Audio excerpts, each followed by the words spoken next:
Dass die beiden Supermächte nun zumindest ein virtuelles Treffen vereinbart haben, gilt bereits als kleiner Erfolg angesichts der äußerst angespannten Beziehungen zwischen China und den USA.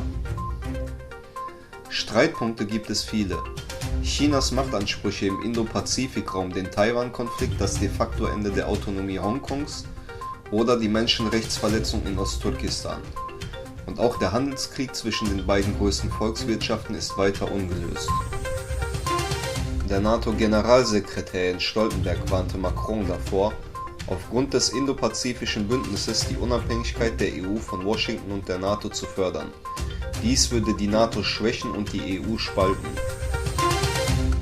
Die Netzdienste WhatsApp, Instagram und Facebook sind nach massiven Störungen wieder online gegangen. Millionen User hatten zuvor stundenlang Ausfälle gemeldet. Laut dem Unternehmen hatte ein Konfigurationsfehler diese verursacht. In den chinesischen Medien wird gemeldet, dass innerchina einer großen Stromkrise bevorsteht. Um diese Engpässe zu überbrücken, wollen die chinesischen Verantwortlichen größere Mengen Strom aus Ostturkestan anfordern. Der britische Premierminister Johnson äußerte sich positiv über das Sicherheitsabkommen mit den USA und Australien.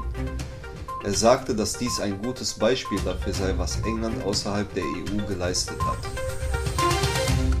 Unzählige Asteroiden im All sind potenzielle Weltenzerstörer.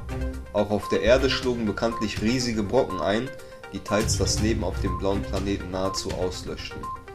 Diese Gefahr ist allgegenwärtig und so forscht man bereits seit Jahren nach einer Möglichkeit, herannahende Asteroiden abzuwehren. Die südkoreanische Armee gab bekannt, dass sie das Militär stärken werden, um sich vor der nuklearen Bedrohung aus Nordkorea schützen zu können. Der Generalstab gab bekannt, dass das Militär die Angriffs- und Verteidigungskapazitäten erweitern wird.